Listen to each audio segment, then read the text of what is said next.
much. Thank you very much for the invitation.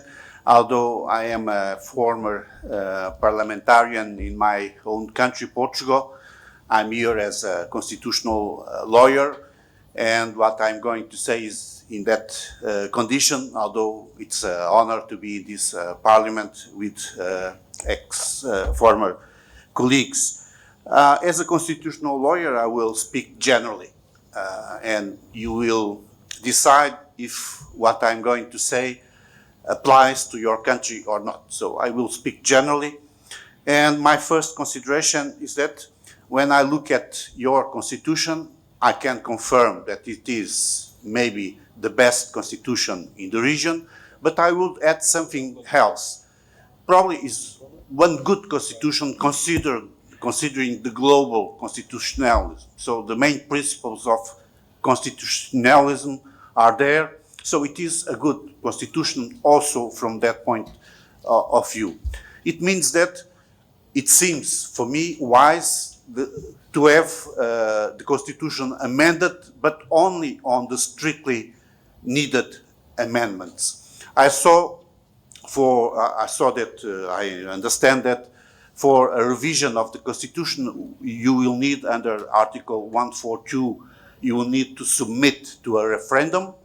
It means that there is some conditions that must be filled, because when a constitution or an amendment of a constitution is submitted to a referendum, we must be aware that usually people are very reactive to amendments of constitution when they are comfortable with those constitutions, even when there are doubts about some aspects of the constitution. Look at what is happening in Chile.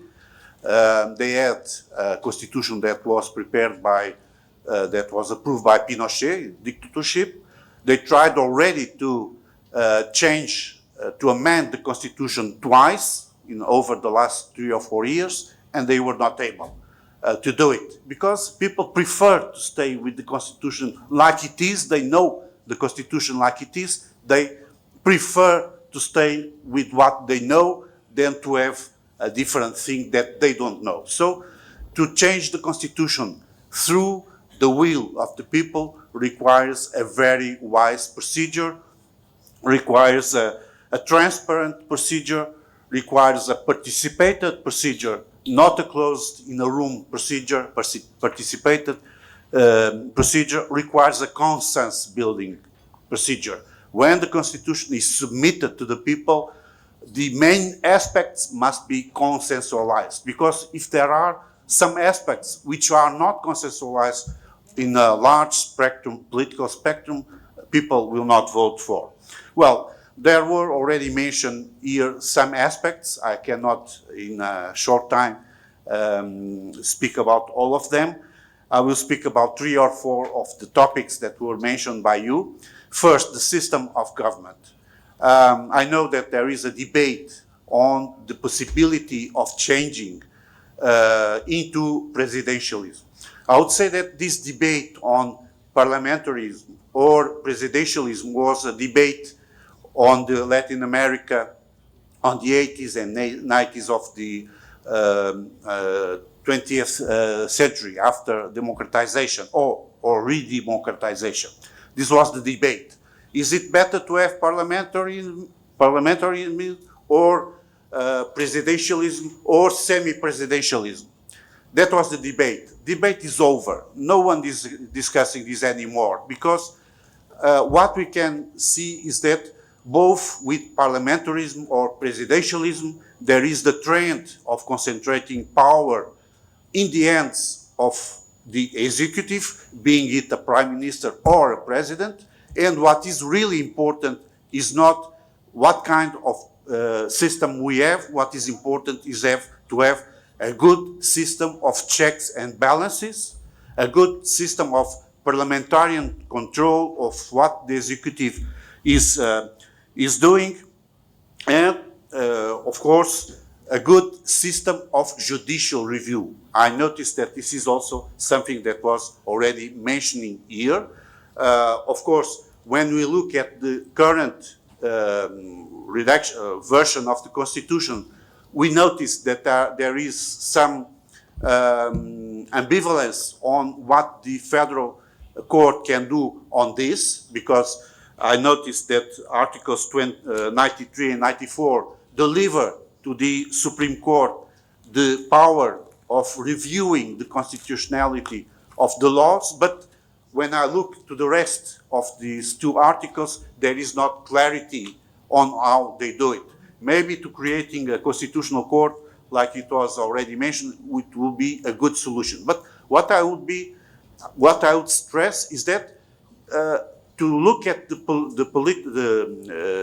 system of government is not really the important thing anywhere.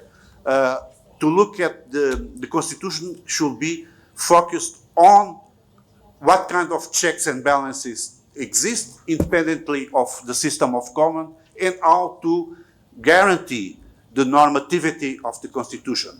It was already mentioned, Article 13 of your Constitution, it is a normative Constitution, and for guaranteeing the normativity of the Constitution, you must have a good system of judicial review, maybe through a constitutional court, which when we look to the global constitutionalism is now the most popular system.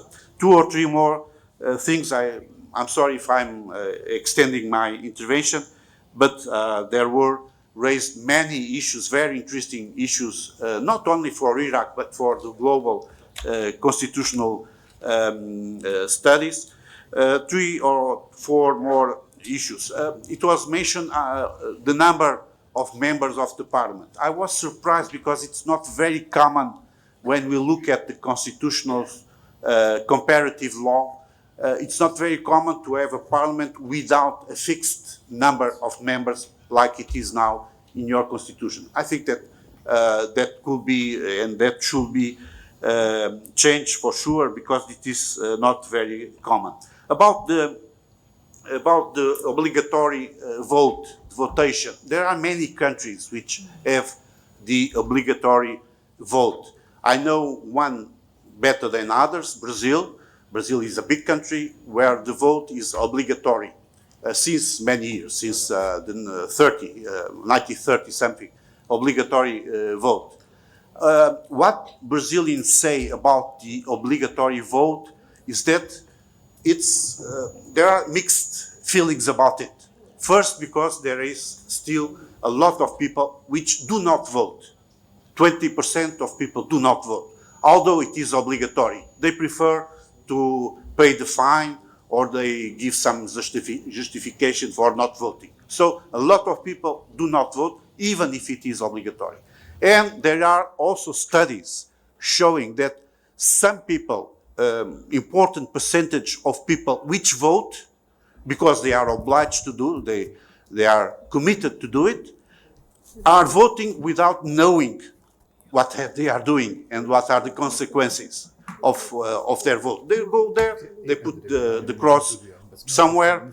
So it's a sort of maybe ambivalent result question.